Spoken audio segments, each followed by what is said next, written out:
I'm going to be making just a grocery tote, just a canvas grocery tote with just a straight stitch, not with a serger, not with a zigzag, not with anything fancy.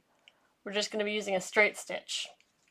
And I have made some bias tape, some binding with a little 3D printed bias tape maker that I had my husband make for me. But I used to use a paper bias tape maker that worked really well, and you just run it through and then iron it. But you can also just fold. You don't need a bias tape maker at all. And so really what it is it's just folded in half and then fold the sides in and then fold it in half and ironed. It's really simple to make bias tape. You can make it in any size. This is just with quilting cotton, really thin quilting cotton. This is going to be my binding on the inside. If I wanted to use a serger, I wouldn't need this, but I've seen a lot of grocery totes that have sort of a bias tape covered seam on the inside. And it seemed easy, so I thought I'd try it. And this is all going to be improvised, but it should work. I can't see why it wouldn't. If you have any questions or any requests, just let me know. I've got a few pieces here already cut. I've got a couple things ironed because I didn't want to iron on camera. I've cut some strips of the canvas that I'm going to be using, and I've folded in the sides and ironed it, and then that's going to be for the straps of the tote. So I've got a couple of those. They're going to be last, so I'm going to set them aside. And then for the body, I'm going to do a style where it's one piece wrapped around the front to the back, and then separate pieces for the sides. And for the sides, right now I've just cut some rectangles. You can measure this against the tote that you already have and just cut the rectangle as an inch longer than whatever you're using. I'm making a very small tote because I had a lot of really big totes and I didn't have any nice little small ones. Oh, hi Carissa. So it's really up to you. I'm going to be doing some household stuff. I think that this week, for the next week and a half, I'm going to be doing kitchen projects. My son suggested for an easy thing to do during the live stream to do a grocery tote.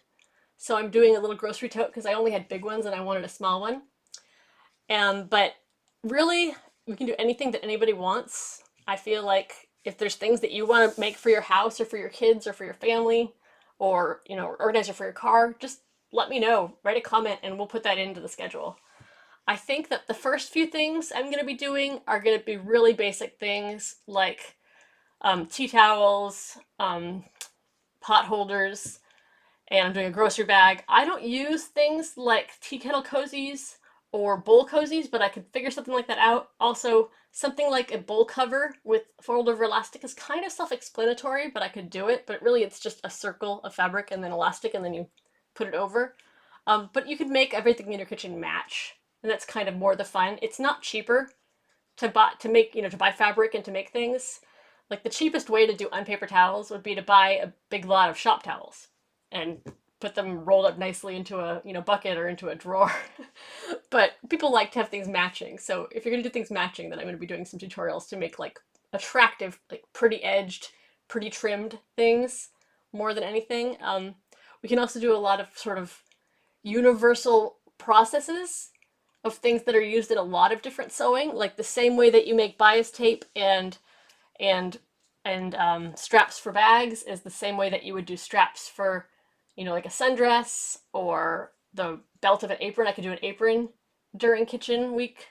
There's a lot of things where you use the same technique for a lot of different things that you do. And so that's the kind of thing that I want to hear from you guys. Like, what's something that you want to learn a technique or an easier way to do it? There's a lot of things where there's a right way to do it, and then there's kind of the easy, least amount of work way to do it.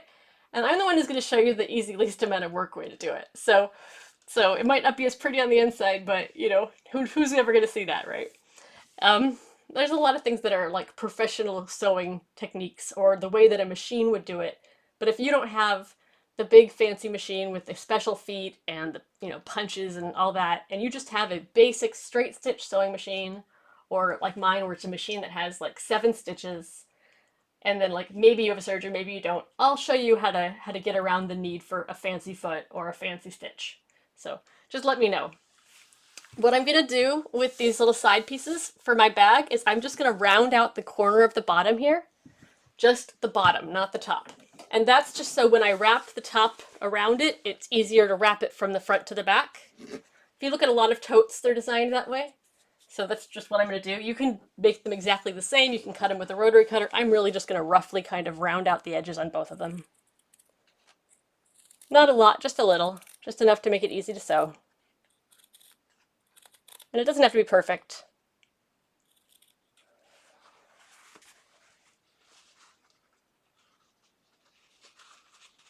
And if you do have any other questions about cloth diaper sewing, let me know.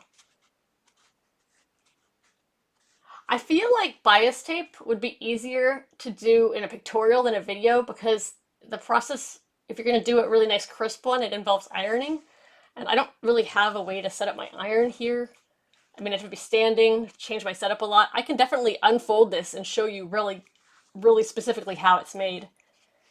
That's, you know, then you could just do it yourself if you have an iron. There are bias tape makers, like this one that I 3D printed, where you don't really need an iron. But if you're going to be setting it aside and using it later and not exactly at that moment, then it helps to put that crease in there.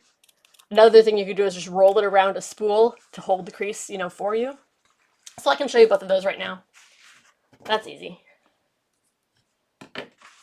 Set this aside. So I'll pull one of these off. I've got two of them here for both sides of the bag. I've just got my strip of one, this is a 1.5 inch. You can do it however thick you need for your pattern. This is just a strip of fabric. It's a strip of fabric that's 1.5 inches wide. I have, you know, if you're going to do it without a bias tape maker, then you fold it in half once. And then once it's folded in half, you iron that crease in the middle. And then once you've ironed that crease, you fold both sides in right to that middle, but not overlapping. And then you just iron along the edge and then work your way up and keep on ironing it until you're all the way up, you know, slowly to the top. If you wanted to use a mister or if you have a steaming iron, that would go faster. But I just do regular because it doesn't need to be crisp for this. And then you just work your way all the way to the end. And then once it's folded like this, folded out, then you just fold it exactly in half on that seam there, on that crease, on that split, you know, in the middle. And you fold it in half again. And then you just iron it. And if you're making it for later, like you can just do yards and yards of this stuff. If you're making it for later, then you could just wrap it around a spool, or in this case, I wrapped it around the bias tape maker itself. You just wrap it around like it's a spool of thread or yarn. And then you can hold it for later. It's a really great way. You can just make a bunch ahead of time. I used to make these little sundresses for my daughter and her friends. And I would just sit there with my little paper bias tape maker and my iron and my misting bottle. And I'd just do it in front of the TV. And I'd make like 3 yards at a time or something like that.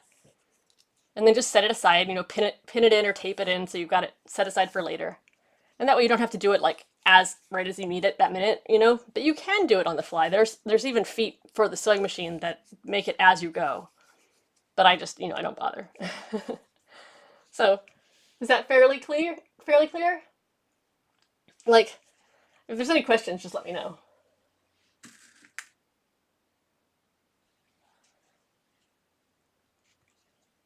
So, it looks like, you know, a little spooled up bias tape.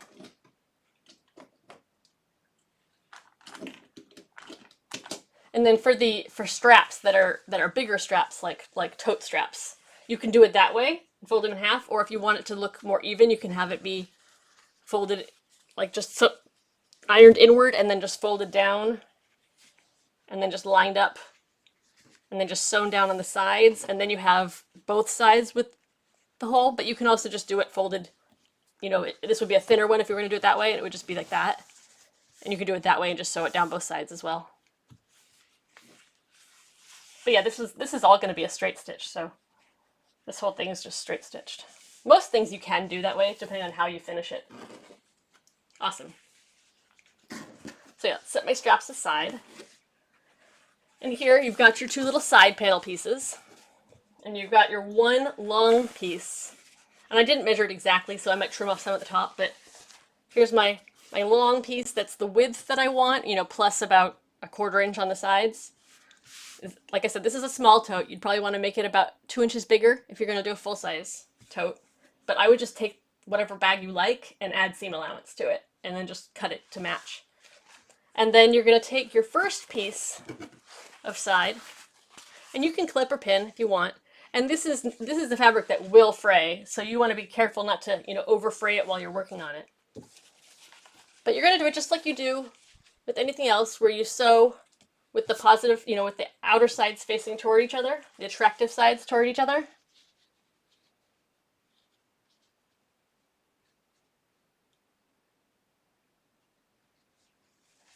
And for something like this, you're just going to sew down the edge and then wrap it around that corner there and continue, and then sew it, this side of it, all the way around one side, and then do the same thing to the other side. And we're going to have a totally raw edge, and that's what we're going to use our bias tape for.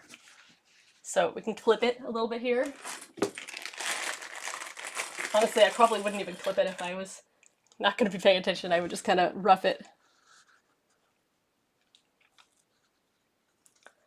But yeah, I'm just going to clip it around. You could even just clip a few inches at a time. This isn't a stretchy fabric or anything, so it's going to be very forgiving. And you can use heavier duck, or you can use lighter weight, sort of like a broadcloth or a canvas. If you wanted to make something like, like a produce bag, you could use a nylon or a netting. This technique would work for any kind of a bag. I had a roommate in college who had one of these like handheld hemming sewing machines. You could even make this with one of those. Like, this would not take any, wouldn't require anything fancy.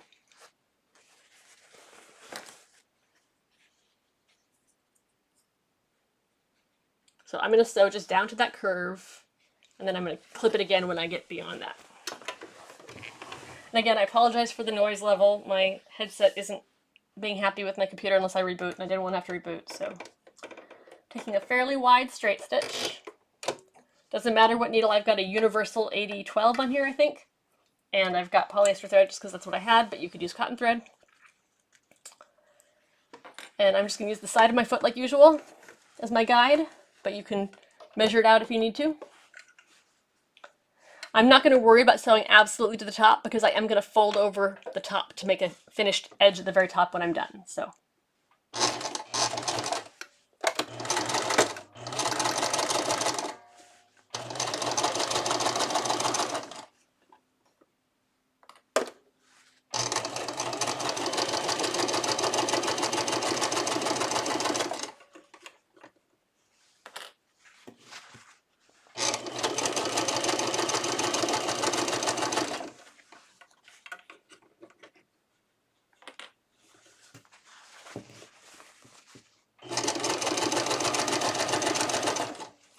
Most of sewing is really just the assembly process. Like, the actual sewing itself, it takes practice to get a good feel for your machine, but that's not the complicated part, right? The complicated part is getting the assembly all right. Okay, so I'm going to sink my needle in there, and I'm going to turn it, and I'm going to work it around this corner. I'm just going to do like a couple stitches at a time just around the sharp part of the corner.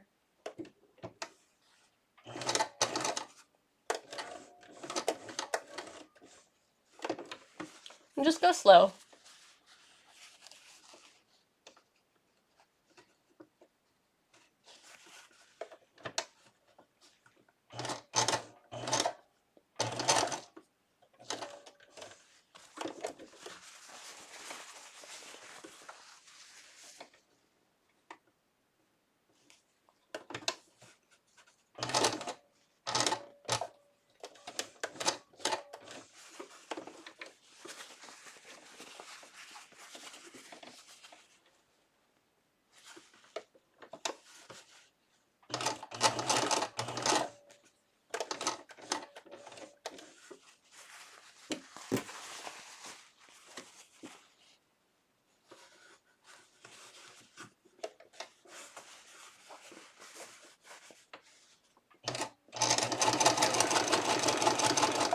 And then you're back to your next straightaway, and then you do the same thing until you get to the next curve, and then you just go slow around the curve again.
then you've got your last straightaway again.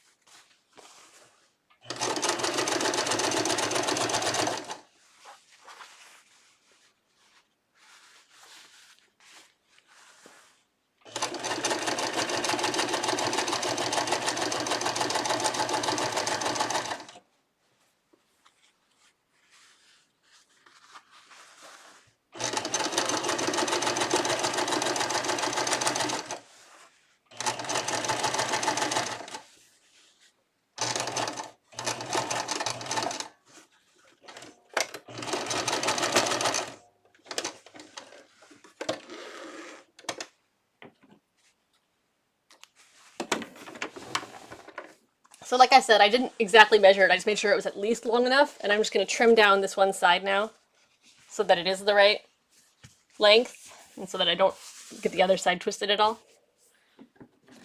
You could use your rotary cutter on a mat. You could measure it ahead of time. I just didn't bother measuring my rounded corners, so I didn't want to worry about it ahead of time. But this part's going to be hidden, so it doesn't need to be, you know, a rotary cut perfect seam. It can be cut, and then you can just fold it under when you're done.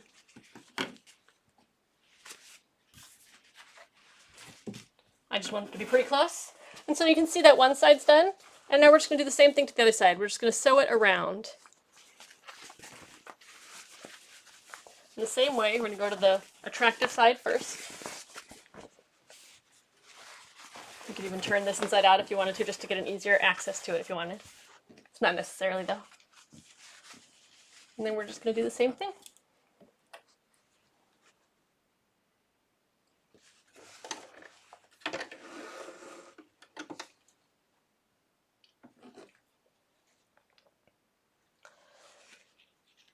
I like doing apparel design. My daughter basically does her own designs and then makes me be her seamstress, so we can definitely get into that. I don't tend to use patterns so much, but I imagine I could. I tend to do a lot more sort of roughing it, kind of like custom creation, more than following specific patterns. Like I said, the same techniques are used in almost everything, so if you know the techniques, and then you can understand kind of how to modify it to whatever you want to sew. That's, I think, a bigger skill. I think it's a better skill, and I can definitely teach that skill. It becomes much more useful. You don't have to find the exact right pattern for everything. Okay, so we're at this stage where we've got this inside-out bag. You know, you can totally tell it's a bag, right? It's got the flat bottom. It's got the sides. And in order to cover up these edges here, we're going to use that bias tape that we made. And you know, I actually had some like store-bought bags, like for 99 cents, that were made out of like a really cheapo, easy tear fabric, but it was the same technique. So I just figured, well, that's how they do it. Why don't I do it that way? I'm not sure exactly if my binding tape here is the right length, but it's what I had yardage for this fabric. But you're just gonna take it, and I'm not gonna go all the way to the top because I am gonna be folding over the top to make a finished edge. And you just lay it outside that seam that you just made. And this is gonna cover up and make that not fray, even if you wash it, but it's also going to make it nice and smooth, so if you had to have something that was scratchy in there, or if you had Velcro inside, it wouldn't have anything touching a seam and, you know, potentially fraying the fabric. It's also just nice and soft. You can do it on the inside or the outside, so if you wanted to make this the outside and have an outside seam, I know that's how a lot of the store ones are, you can have that, but you can also just have it on the inside. And I'm going to see how long this is, because I don't think it's quite long enough. Oh, it is. Oh, never mind. It's long enough. Purely by luck. I just cut the length that I had of that piece of fabric. I didn't have very much of this. I didn't want to buy anything new. I ordered some new fabric for like the towels in the bathroom stuff. Because I don't really keep terry. I got some nice waffle terry to make a bathrobe with in a couple weeks. So I'm waiting for that to come, and I wanted to just make something that I already had a little bit of fabric for, and I had a little bit of a couple quilting cottons that were a neutral color that would work fine with this, so that's why this is kind of random. Since I'm going to be folding down the top, I'm not going to be bothering to finish off the edge of this, but if you were going to be wanting this to be a finished edge with your hem, with your bias tape, you'd fold this side first, and then kind of fold it in and fold it over, and then you'd get a finished edge. But I'm going to be folding down, so I don't need to worry about that. So I'm just going to put it on the outside of the seam that I did. And honestly, you don't even need to do the separate seam on the inside. You could use just the seam that you have through this to sew everything together and down. But I'd rather do it as separate seams just because if one pops off, you don't want the whole thing unraveling. So if this part came off, the bag wouldn't come apart. It's kind of like a reinforcement, if that makes any sense. And then for this, you can either, watch your edge again. You can left justify your needle. I like to just keep my needle in the middle and just, keep an eye on it. Just go slow.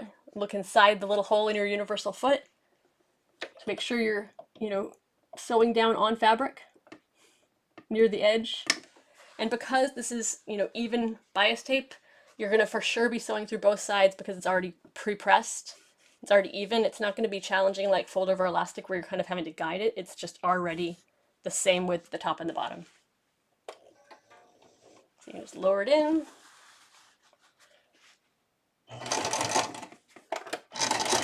Back and forth a little bit. And then just go all the way around, just like you did before, but this time with bias tape over the top.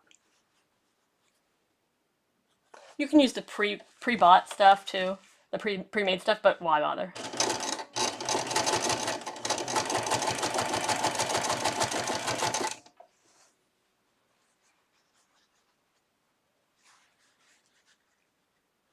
You could also pre-clip or pre-pin, but I'm just gonna, go slow and hold it as I go.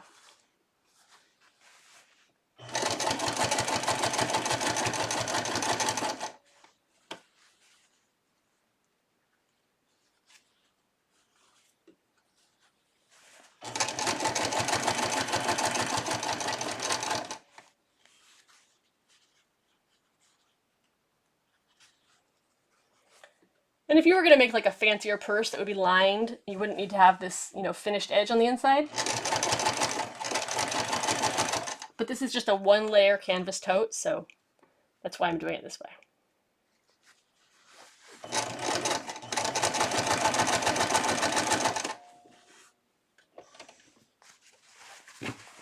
And then just go slow around those corners again, but it shouldn't be as bad because it's already sewn together. But anywhere where you're working, straight things against corners, you want to go a little bit slower. Kind of work yourself around the corner.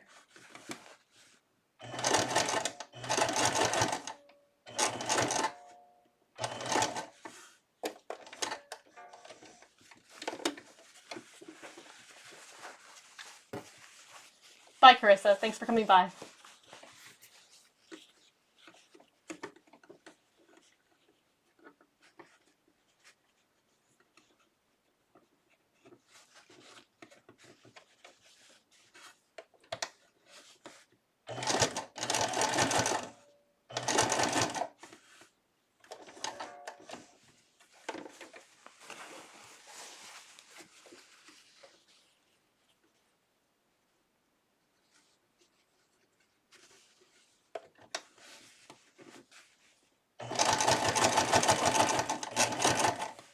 If anybody's just joining us and has any other questions, feel free to ask.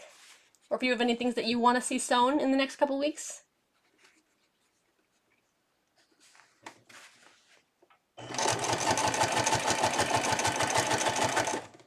I'm just making a one layer cloth grocery bag right now, reusable, washable, just with some canvas and some quilting cotton.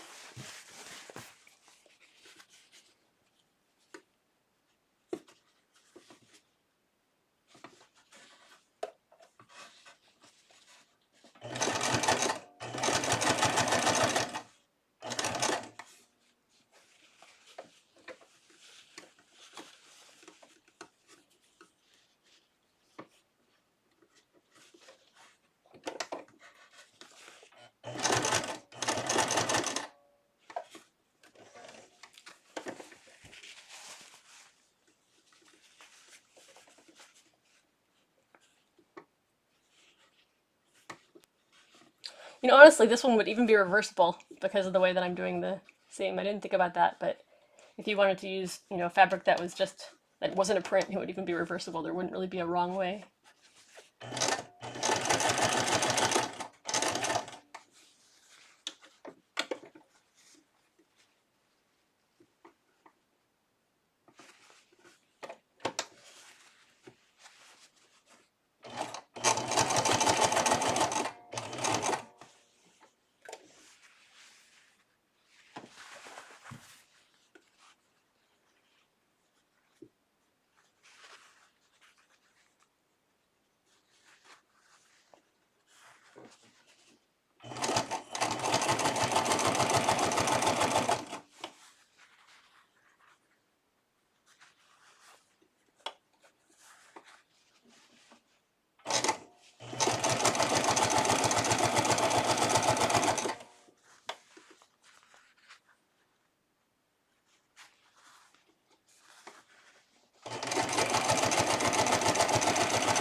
So that's what the finished seam on the inside looks like.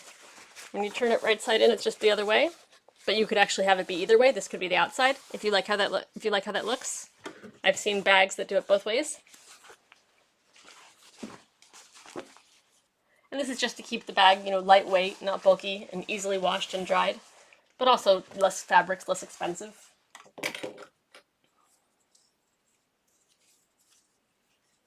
You can make them with pretty much any fabric.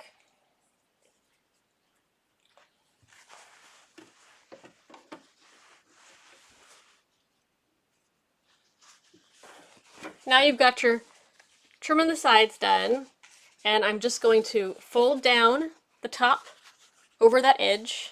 You can fold it twice. You can do one little fold and iron it, and then do a bigger fold to fully cover that edge, to have a nice finished, you know, sturdier surface. I'm not going to iron, I'm just going to fold it, but if you want it to be nice, you probably would want to iron it. You could also do something like do a trim, do like another bias tape around the top. If you want it to be really, really durable, you would just go and fold this over and then do a bias tape around the top. I'm just going to fold it once and then fold it again, and then sew. So it's still inside out, and I'm going to fold it over once, and then fold it over again. And I'm going to clip that down so that it's even around the whole way.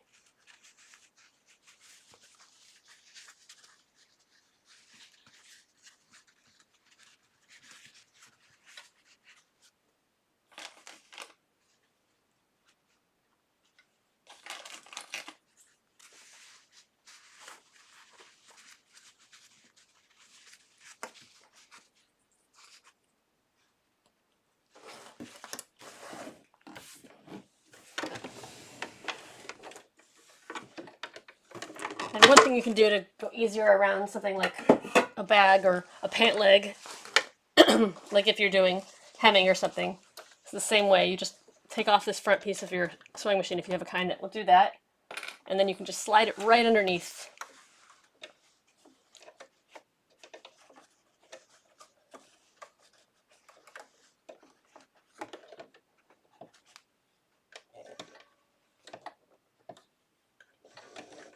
And I'm just going to sew all the way around.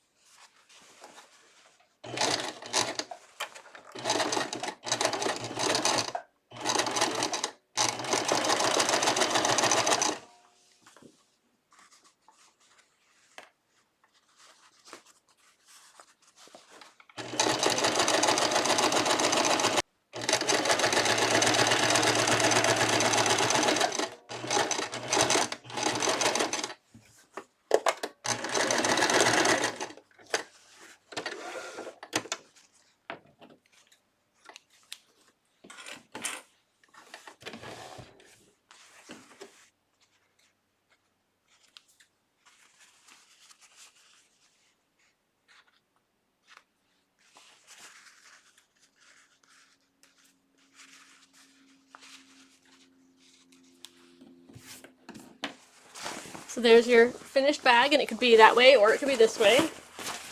And you're just going to add your straps. And for the straps, we've got our same kind of folded, ironed strips.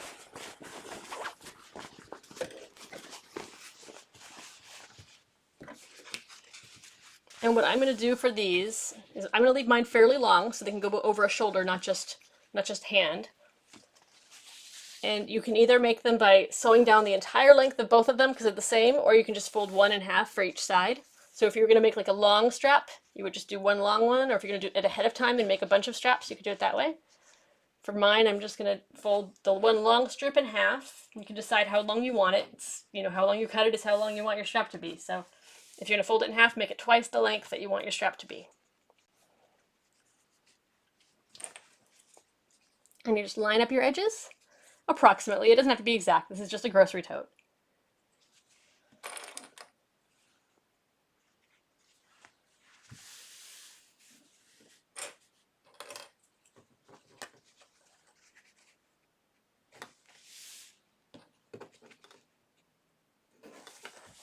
If you were going to do like a padded bag or padded tote, you could put some interfacing in between, or some batting, or some foam if you were going to do like a backpack strap. It's the same method, it's just how you end up assembling it.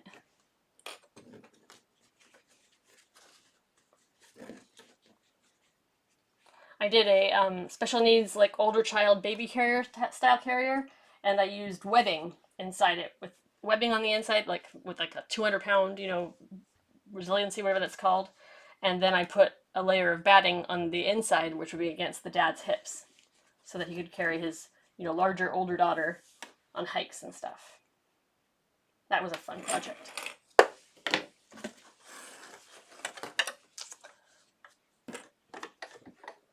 And for this, we can put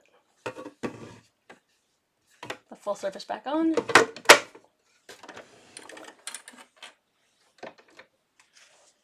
I'm just going to sew close to the edge on both sides. I'm just going to go around all the way just to make it easier on myself.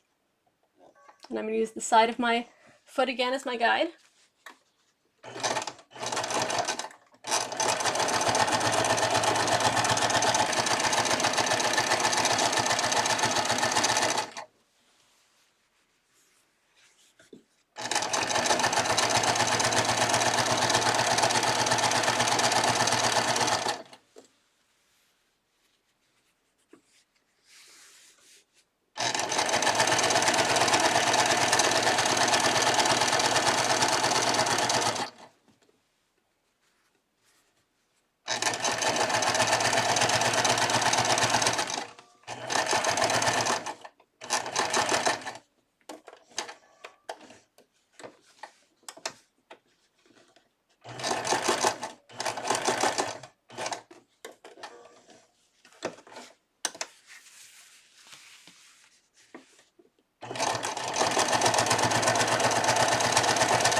And now you're just gonna sew your straps onto your bag. So the way that most of them do it, they kind of have a midpoint right around there.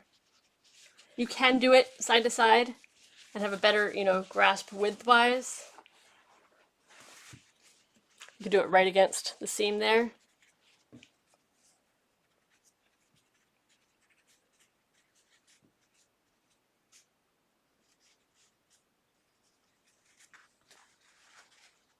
I think I'm going to inset mine a little bit so it's not right on that seam at the edge. And then I'm just going to sew a little box stitch, or maybe just a few little lines to hold that down, and do it to both sides.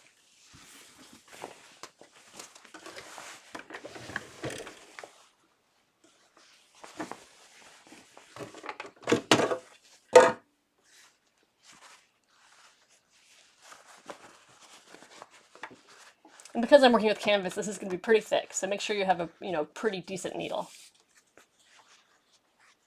You can just do this with quilting cotton though. It doesn't need to be as durable as canvas.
Really, you could sew a tag anywhere. You could sew one in underneath the edge of the strap here. That would be a really cute place to have a tag.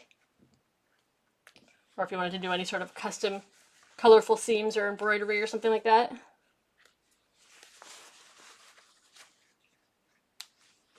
It's a good project to teach a kid with because they could just do part of it and the straps don't have to be done perfectly. They can just be sewn back and forth. This is just, you know, to make it a little more attractive and also more durable. Because, you know, grocery bags hold heavy loads sometimes. So, we've got little straps. I made mine long enough to be over the shoulder. Got the slightly rounded edges there, but the flat bottom. Because of the fabric not having any seams in the bottom, being all the way around, it's very durable. As long as your straps hold, it's really going to hold. And then on the inside, you've got your little bias tape covered seam, so you don't need to worry about having a serger or zigzagging or fraying or getting caught on anything because it's super smooth. And you could do the bias tape at the top as well, but I just folded it over. There you go. Little grocery tote bag. If anybody has any questions, I'll answer some questions. Otherwise, I think that that's it for today. I went a little over an hour, but it's not too bad. I will go and edit this down a little bit to just show the key points. Make it not quite as dull. Thank you for joining me, for those of you who did. I really appreciate it. And I'll be back next Wednesday. If you have any requests for next Wednesday, let me know. I think I'm going to be getting into bathroom stuff. Next week, I'm going to be doing, this week and this weekend, I'm going to be doing some kitchen stuff. So, yeah. What do you want to see me sew? What do you want help with? Let me know. Thanks. Happy sewing.